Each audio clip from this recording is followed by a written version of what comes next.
Group D is the group of drama, group of death. I mean, whatever D word you want to throw in there. I had so many conversations with my teammates before the Euros, like when I was still in France, and I was like, guys, what's going to happen?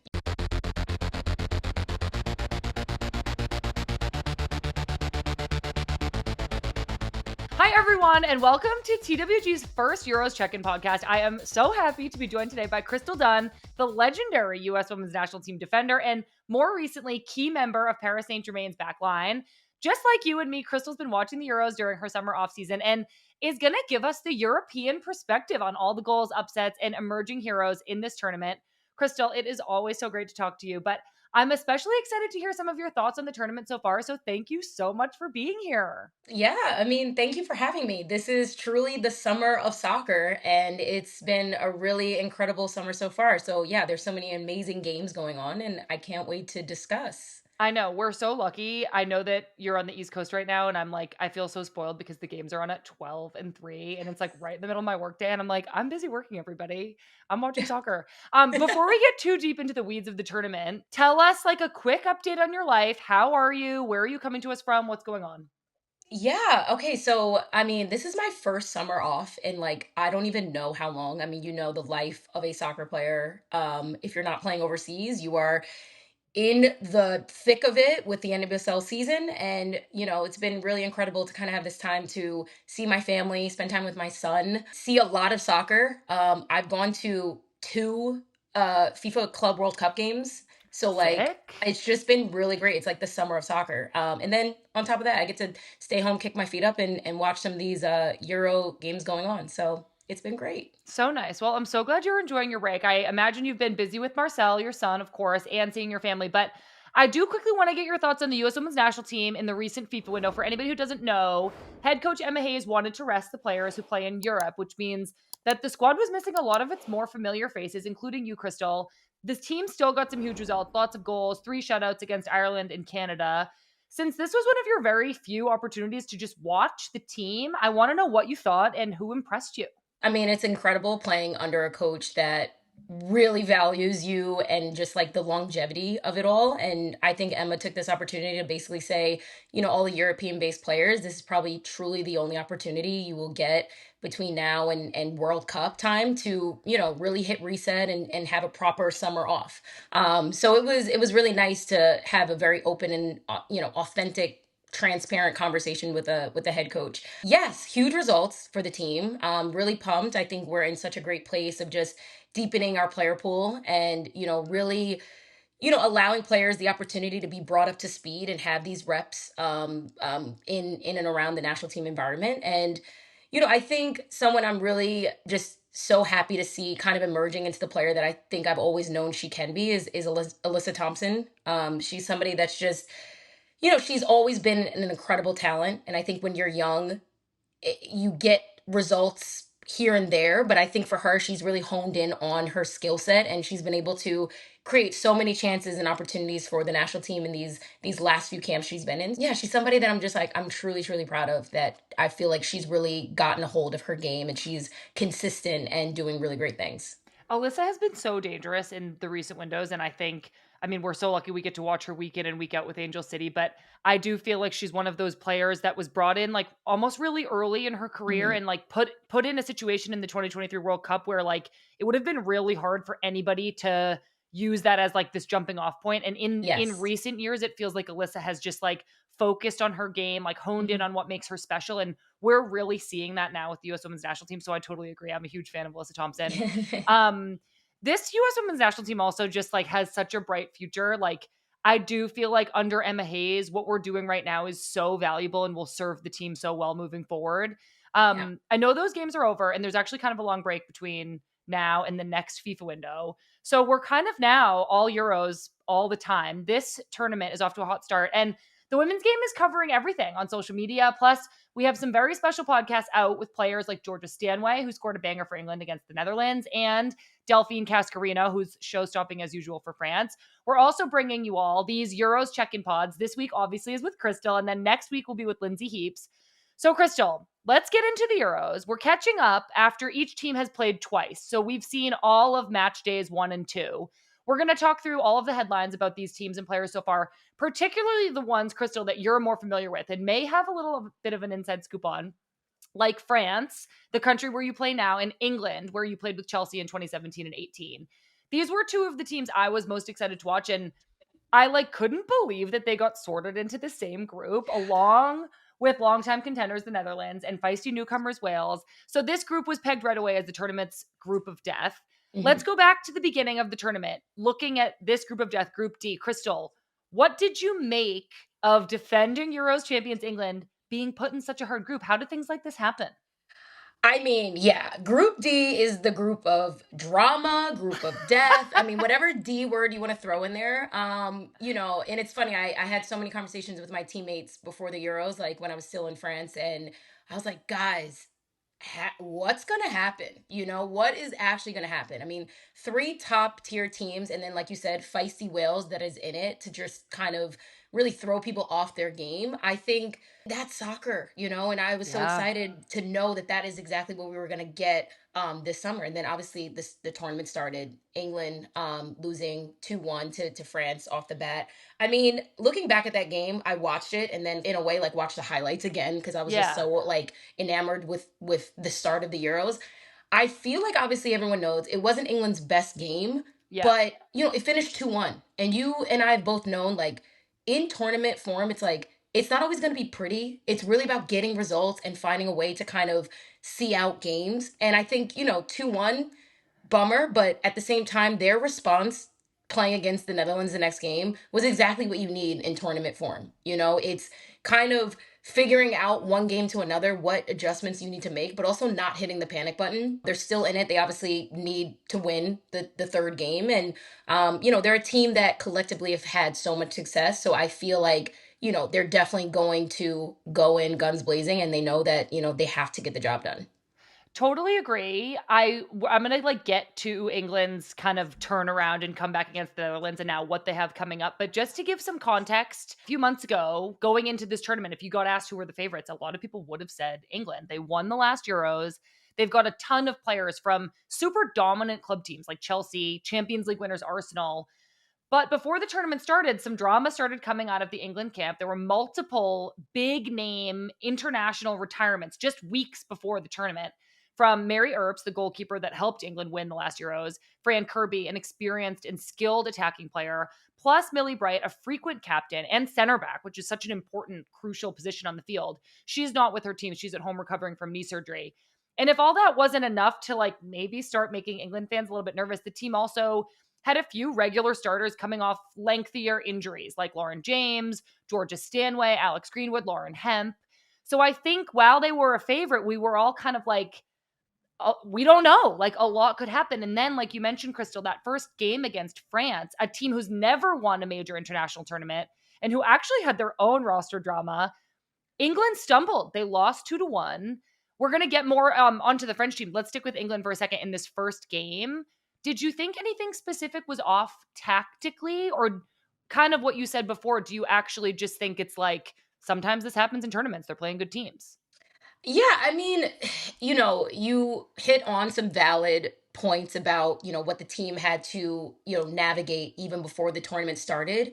But I mean, you and I both know it's like once that whistle blows and the tournament begins, it's kind of like, I won't say it's everyone's games. There's obviously favorites that you think are going to win tournaments, but at the end of the day, it's like it comes back to the simple idea like it's a soccer game that you have to win. Every game is going to be so different. And I think to start the tournament, the way they did obviously isn't ideal, but to their point, they recovered, they bounced back. They Yeah. had a great performance against the Netherlands. And I listened to a couple of the players after their first game against France, and a lot of what they spoke about was just the unforced turnovers. And Yeah. in a tournament form, those lead to chances created for other teams. And I think especially giving balls away in not so great areas at this level, teams are going to punish you. Teams are going to find a way to capitalize on turnovers. And that is all things that I think we all know. Like, yeah, it happens. Like, people are going to give the ball away occasionally, but when there's too many of those moments Right. happening, it really gains momentum for the other team, and then it's hard to kind of fight and claw your way back in the game when that amount of unforced turnovers starts happening. Yeah, that makes so much sense. It actually like nightmarishly reminds me of the semifinal in the Olympics against Canada that we lost, where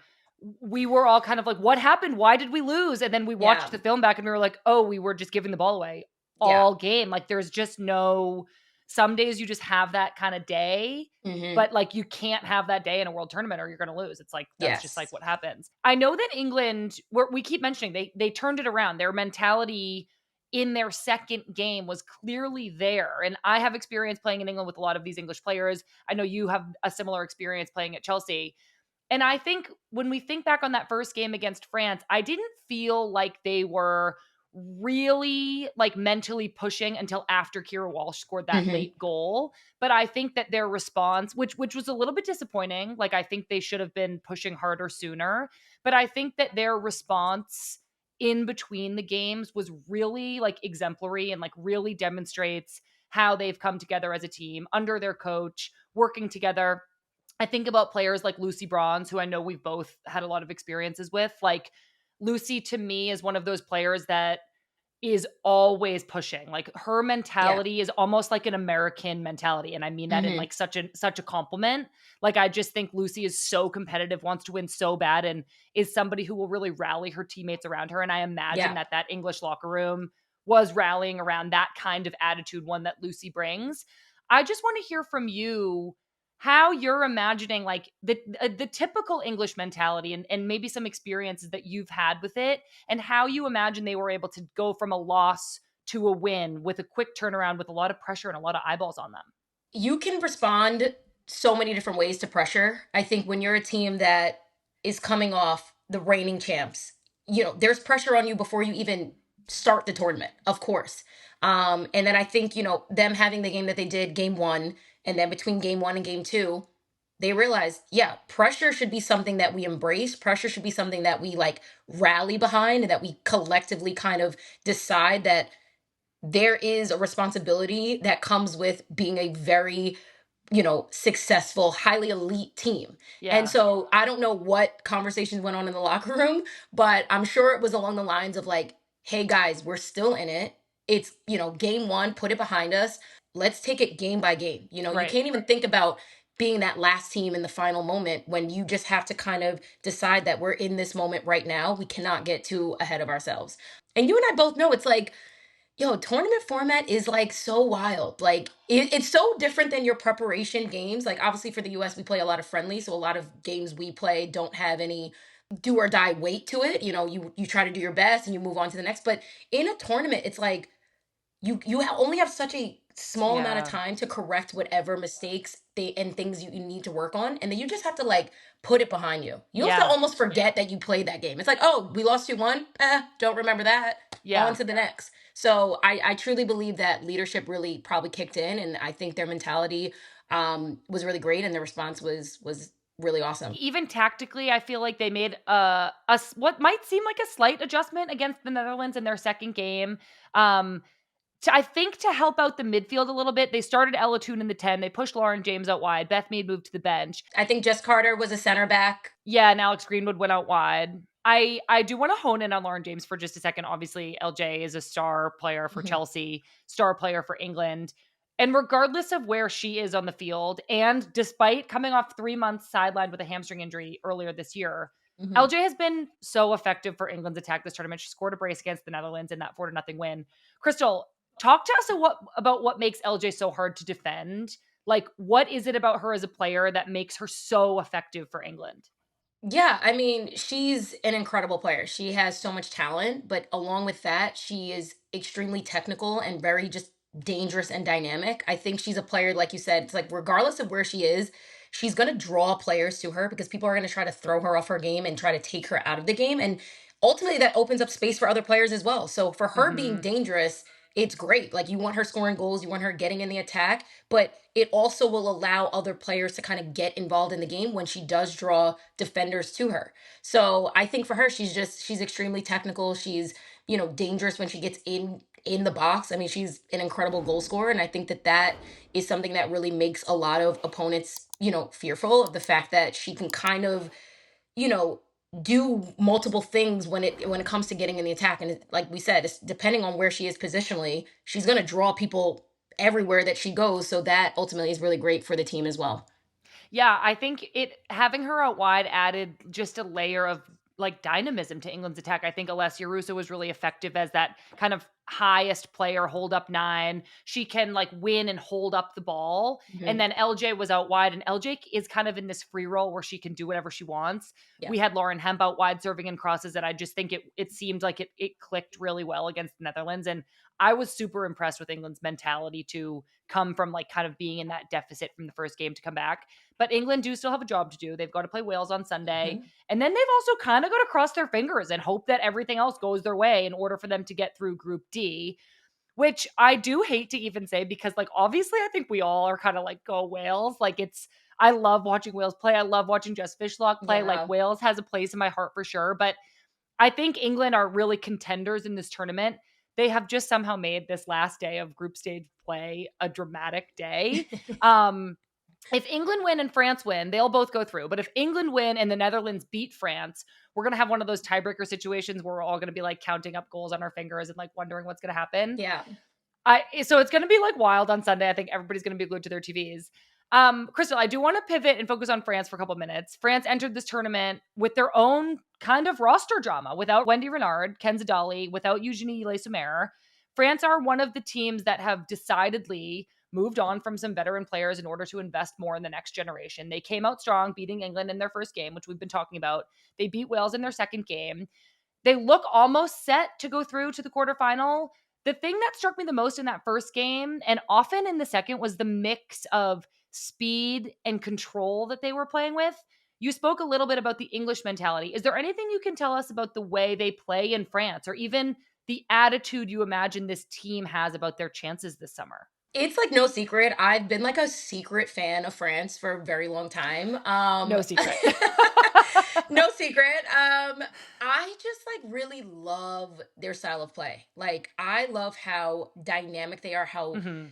like how savvy they are on the ball. Like I've played now with Sakina, with Grass, and I'm just like the things that they are able to create on the field is really like magical. And when you take those two and then you place them in a team where other players are doing exactly that and they're creating such dynamic, creative, savvy movements on the ball, like I'm like, it's just fun to watch. I think as far as, their start to the tournament, obviously big win first game against England. I think their second game against Wales is just a really professional way of how they've been able to like rest a couple of people, how they've been able to like rotate and really rely on the whole team to get the job done.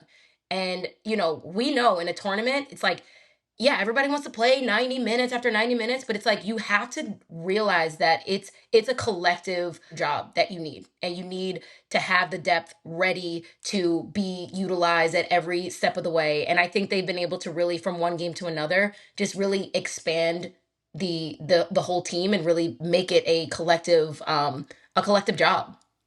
Yeah, I totally agree. And I think that them getting that first result kind of opened the door for them to rest players in the second game. And you know what it reminds me of is our 2019 World Cup run when we, played our first game. And then I think Mhm. our entire lineup Yeah. almost changed for our second game. We go into the third game. Obviously, people are rested. We move on through the tournament. But I do think getting that rest early in the tournament and Yeah. getting your maybe not your regular starters the opportunity to like be involved and like feel valued and feel important is so valuable. I think you're talking about the Chile game, which was our second game, Yeah. and I'm like, we won 3-0, and it was such a really amazing performance from everybody. And I feel Yes. like looking back, I'm like, yeah, we got everybody involved. Everybody was valued and should have felt like they were, really important to the team. And I think that that's really great in the long run for team camaraderie and chemistry, and players feeling ultimately valued, especially in a high pressurized environment.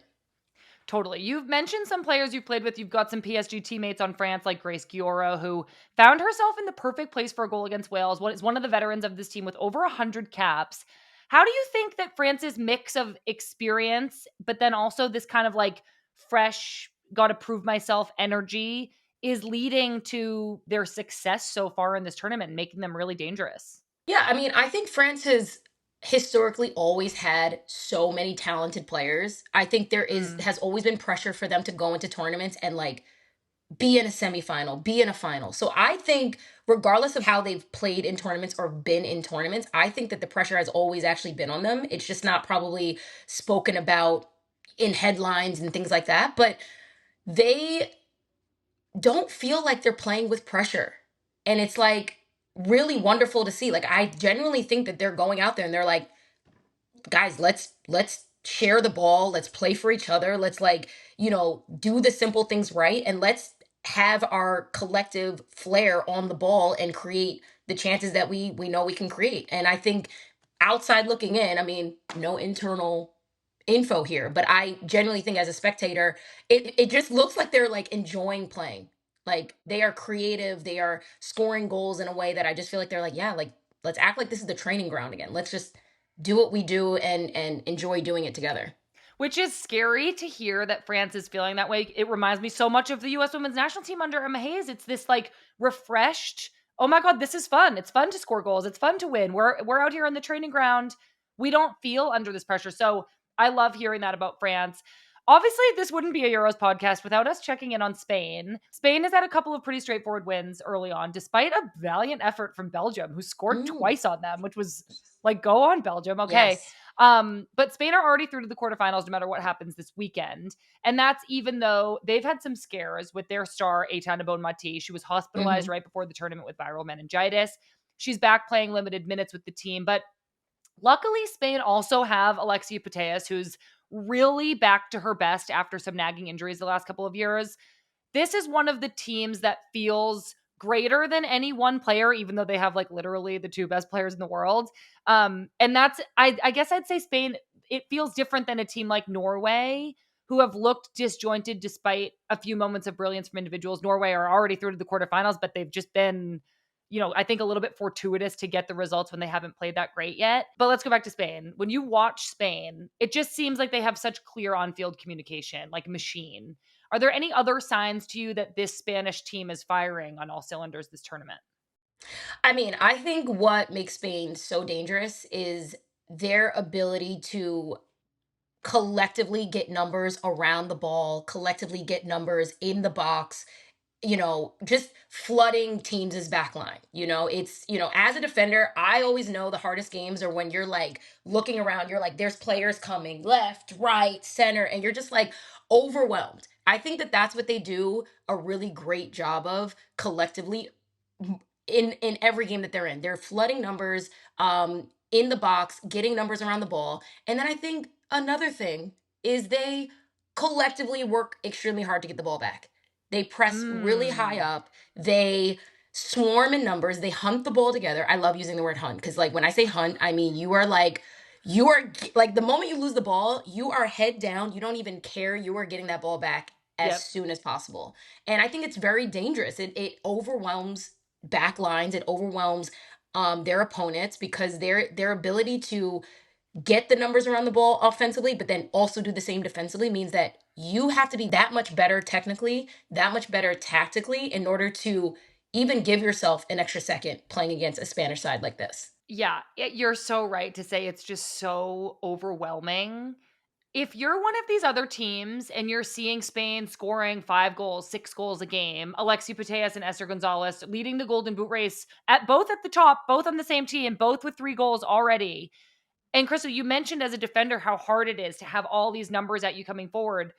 What are you thinking as a defender about slowing this team down? Like you're mentioning that Spain is sending so many numbers forward. Is it to exploit them in transition when they've sent all these numbers forward? Is that like a potential weakness? The number one thing is you cannot give the ball away cheaply. I think if Spain is able to get the ball, it is so hard to get the ball back from them. I mean, we know we played against Spain, and I'm like, sometimes I'm just like, all right, guys, they're on pass 99. Let's just Which is wait for the opportunity, exhausting. which is exhausting. And I think that that is ultimately it. It's like if you win the ball back, you have to pick and choose whether it is the opportunity to go forward and try to, get a shot on goal, gain a corner kick, or if it's that time to put your foot on the ball, catch your breath, and just you now be that team that's in possession and allowing players to kind of catch their breath a little bit. So I think some teams, they win it, they want to go because they see that Spain now has all their numbers flooding forward, that they're now thinking, okay, there's less numbers in the back line. Let's go for it. But you got to really be technically sound when that happens, because the moment they are able to gain that ball back, it is that much harder. I mean, to your question, it's like, how what would the plan be What to are you play gonna against do? a Spain side such as them is it, yeah, I think for starters, not sitting off too much. I think at the end of the day, you want to give a team respect, but at the same time, when you sit too deep, too low, you're just going to invite their attack. Yeah. And you probably don't want that. So it's playing with that space of, okay, where's the restraining line? Where are we going to set our press? Is it half field? Is it just at the bottom of the D? Like what is it? And then when you set that, you have to be so compact. You can't allow them to kind of break the lines, break through centrally. But listen, it's easier said than done. I'm over here like, yeah, do this and maybe you have a chance. But I'm like, okay, Don't give well, the ball away. don't give the ball away, Yeah, you Okay. just have to keep it. I totally hear you. Spain is obviously such a formidable team. I've also really enjoyed watching Olga Carmona for Spain, who just became Yes. your new PSG teammate right before the Euro started, leaving Real Madrid after 5 seasons. Have you spoken with Olga yet? And what do you think she'll bring to your club? We haven't spoken yet, but I will say once she signed, she followed me on social media and I was like, yes, I feel like that's the start of like a friendship, obviously. But no, I'm so excited for her to be a part of PSG. I love her game. She is so dangerous as an attacking player, but also defensively, she is feisty. Yeah, I think, she's going to bring a level of veteranship as well. When you have Right. players joining a team that have won a World Cup, played in Euros, been in Olympics. Like to me, I'm like that just breeds a lot of confidence coming into Hmm. a group. PSG right now, we're in the, we just hired a new coach. We are in Champions League. We have so many things that we're looking forward to. And I think when you add players such as her, who's achieved so much already in her career, I think it just is going to bring about a confidence that is always great for the team. Totally. Well, you've played with a handful of other players at the tournament, including Gotham, German goalkeeper, and Katrin Berger. Mhm. Germany, Sweden, and Norway have also clinched spots already in the quarterfinals, with Anne and Germany only conceding one goal against so far. What is it like for you, Crystal, to watch players that you know, like Anne and your PSG teammates on different teams? And then, like, how do you decide who to root for? Ooh, yeah, that's it. Listen, it's tough. I will say, like, I've I had so know. many conversations with my teammates before they went off, before we left, and I was just like, guys, I'm rooting for you all. Like, I want you all to like have the tournament of your lives, and like, I would say that I've really just learned to be a fan of the game. Obviously, I mean, I have no skin in the game really, so like, I think for me, when I'm watching, the Netherlands play France, to me, I'm just like, I want it to be a great game. I have, Yeah. Dutch teammates.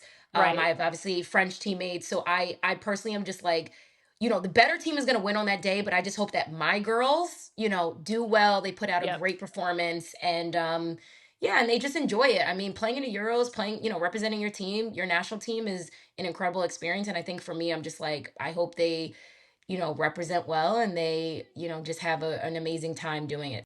Love that. I love that. And I think we're all hoping that the quality of the tournament and the growth of, some of these federations and the product that they're, you know, helping these players put out onto the field, supporting these teams is just improving year after year. And I think that this Euros, I mean, it's already like record attendance. I think this Euros is demonstrating that. We've seen a lot of incredible moments on the field, including Germany's goal celebration that honored injured teammate and captain Julia Yes. Gavin. Hmm. We saw Jess Fishlock score for Wales in Hmm. Wales's first Hmm. international tournament, which I think for Wales, like that's such a win for Wales. Yes. To score a goal, to have the most iconic player from your country do it.